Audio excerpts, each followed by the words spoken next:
It was past 7:15 a.m. on a weekend. Austin had just arrived at the construction site. "All right, Austin, let's get started." He tapped both cheeks, fighting off sleepiness. "The quicker I finish, the more time I'll have to rest."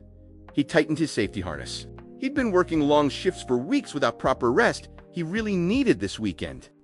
20 stories up, he could hear cars below and the distant rattle of a train. He picked up his pace, then noticed the sky slowly turning dark and cloudy. Oh, *T. That is not good.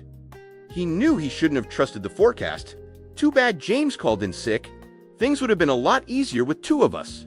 The foreman assured Austin all equipment and beams had been inspected, labeled, and checked. Austin's task was simple: move materials, secure panels, leave before the rain.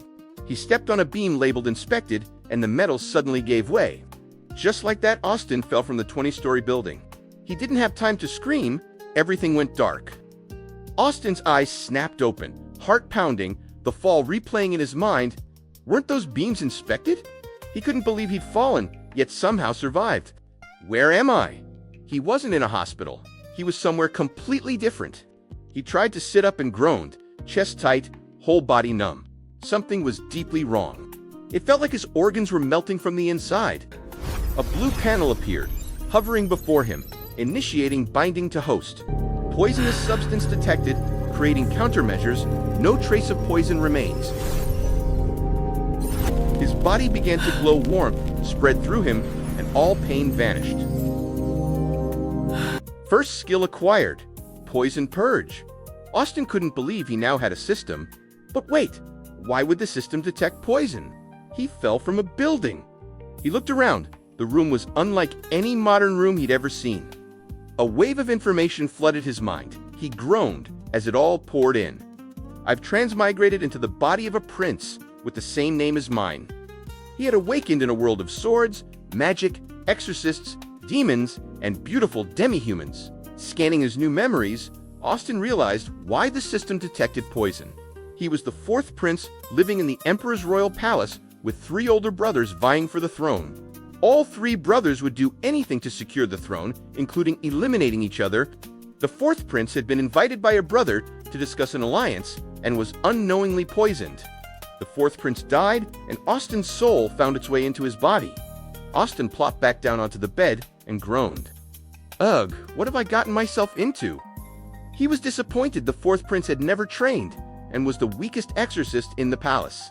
The 4th prince spent his days eating and sleeping, even refusing his aunt's offer to teach him swordsmanship. Even most servants were first-order exorcists. The 4th prince was still at 0 order. What am I going to do now? He stared at the ceiling, tangled in a dangerous political situation with few allies. Training to First Order would take 2 years, and his brothers would never allow it if they found out. Should I just adopt the 4th prince's lifestyle and stay buried in my room? No, I can't do that. The emperor had announced his desire to name a successor, making the brothers even more dangerous. The 4 princes shared only a father, no bond, no love, strangers in all but name. I have to start training if I don't want to be killed by my brothers or anyone working for them. He hadn't noticed the system panel hovering before him until a few moments later, binding 99%, 100%, complete. Congratulations! You have obtained the affection leveling system. Whoa, hold up. All I have to do is make my wives happy to get stronger. That is insane. I love it. Austin knew he needed to be strong, or his enemies would have his head before he could enjoy any peace.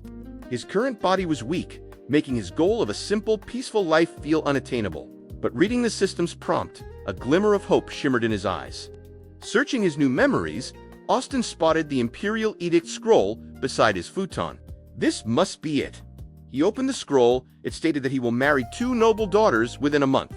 The 2 fiancés had arrived at his pavilion just yesterday and would stay 2 weeks before the wedding. Austin was happy for 2 reasons: leaving the palace and his future wives. Once he moved to the Western Estate, he'd be free. No more palace, no more brothers. His future wives were twin elf sisters. Austin, having read fantasy novels, was genuinely excited. He wondered about their personalities and how they felt about him becoming their husband. Would the host like to view the profile of his future wives? Oh, I can do that. Yes.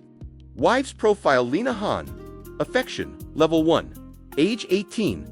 Third order exorcist. Wind affinity. Mood, worried. Lord Han, the father of the twins, was spared execution, but his household was now viewed as enemies of the Empire.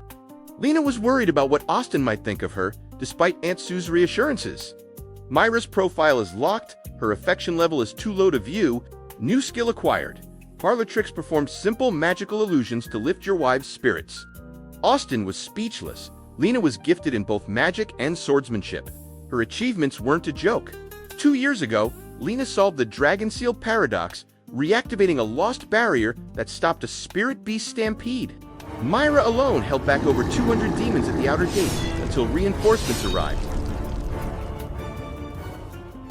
Austin was filled with pride and joy and wanted his wives to feel the same way about him. He'd expected Lena's affection to be 0, seeing it at level 1 surprised him. It had to be his aunt's doing. His aunt had raised him after his mother died. She was like a big sister and best friend to him. The more Austin learned about the fourth prince, the more connected he felt to his new life. He decided it was time to freshen up and spend time with his new family. Just as he was ready to leave, someone knocked at the door. Good morning, Your Highness. It's me. May I come in? Sue walked in, and Austin was immediately amazed by the beautiful demi-human before him. Good morning, Your Highness. How was your night? Restless, but I got through it. Sue assumed he meant their argument last night. It had made her restless too. Sue had warned the fourth prince not to meet the third brother. He went anyway and said mean words to her. Sue set the tray down. She wanted them to eat together like every morning. Austin could see her worry, the creased brows, the avoided eye contact. He knew he had to say something. Aunt Sue, about last night. I said things I shouldn't have. I won't take your kindness for granted again. Sue smiled and placed her hand on his. I'm sorry too. Can you forgive me? Only if you forgive me too. Of course, you're my cute little nephew. Austin slid more rice from his bowl into Sue's. You look like you didn't eat last night. Sue's eyes widened in shock. She hadn't expected him to be so observant. You're a prince. You deserve to eat a lot. Nah, I'm not that hungry. You have more. Thank you, Austin. Not just for the food, but for clearing the air between them. Sue watched him eat and smiled. He had apologized first. The young prince was growing up. Time passed, they ate and talked. Then Sue asked, What did you and your brother discuss last night? Nothing much, I'll tell you all about it when I get back. Austin was already getting to his feet. Where are you going? To see my wives. Sue was momentarily speechless, watching him stand up, the lacquered floor creaking beneath his feet. Sue recalled telling the fourth prince to visit his wives yesterday. He hadn't been interested then. Sue giggled to herself. Both Austin and Lena couldn't wait to meet each other. They were meant to be. She smiled and watched Austin walk out of his bedchambers. Walking the corridor, Austin had no real plan, but he was genuinely interested in knowing more about his wives. He summoned the system interface and opened the wives' profile, focusing on Lena's current mood, and she is worried. Lord Han had been leaking information to demons alongside 3 magistrates, but ultimately confessed to the Emperor. The 3 magistrates were executed, their families killed, enslaved, or stripped to commoners. Lord Han was spared, but stripped of everything. Austin would be recognized as the new lord of the Western Estate, inheriting all of Lord Han's lands. Lena assumed the fourth prince resented marrying her, that he only obeyed his father's command. She feared the fourth prince, hated her family for ruining his chances at the throne, but Austin wasn't bothered at all. He wanted nothing to do with the throne. A quiet life with his wives was enough. Well, technically she's still my fiancée, right? He smiled and shrugged it off. All right, let's go spend time with my wife. And the moment he said it out loud, a new screen appeared. The system will now activate the basic courtship mode. Basic courtship mode. Rewards for strengthening bonds through affectionate actions, quality time, gifts, emotional moments, physical intimacy, comfort, and fulfilling small wishes. Rewards include life skills, combat techniques, romantic items, title unlocks, and more. A new mode activates upon marriage. His doubt in the system was vanishing. As long as he made his wives happy, he would grow stronger. He stroked his chin and began to formulate a plan, something that would make his wife always remember their first meeting. Then, Sue stepped out of his room with the empty breakfast tray and noticed him standing in the corridor. What are you thinking about over there? I'm thinking about my wife, of course. Sue's eagerness to help was immediate. Austin leaned close to Sue's ear and whispered his plan. Austin walked the garden path toward the bridge and spotted a beautiful silver-haired elf standing over the fish pond. By the time Austin reached the bridge, Lena noticed him and assumed from his clothes he was a retainer. Ms. the head maid had other matters to do so. She asked me to bring this to you. He gestured to the tray.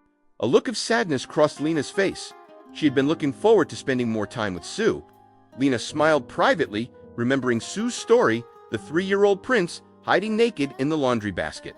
The smile deepened. She giggled softly, then suddenly remembered she wasn't alone. Too ashamed to look at him, she was certain he must have heard her weird giggle. Austin noticed and smoothly redirected her attention. The koi fish look beautiful today, don't they? Lena smiled, realizing Austin had subtly redirected her attention to the fish. Thank you. You're welcome. You're different from any servant I've seen. Perceptive and quick-witted. I'm more of a jester to His Highness than a servant. I juggle fruits, do magic tricks, tell funny secrets. Lena moved to a shaded bench, Austin trailing behind with the tray of snacks and tea. 3 years ago, the 15-year-old fourth prince snuck into the royal library dressed as a maid.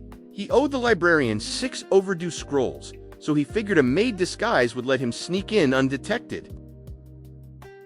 It was working until he tripped over his skirt and crashed into a flower vase.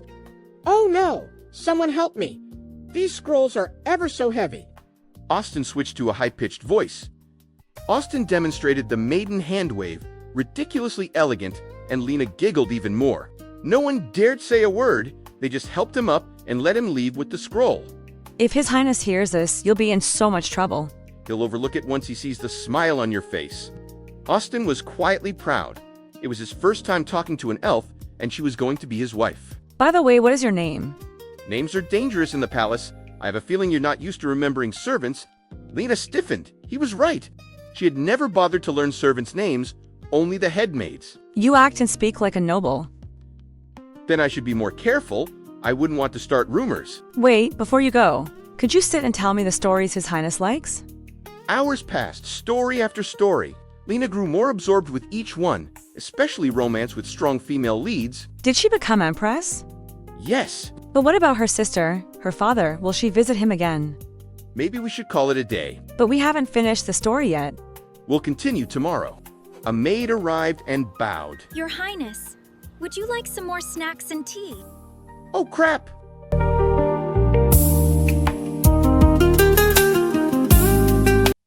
Hey guys, if you're seeing this, it means you've reached the end of the video. Thank you so much for watching.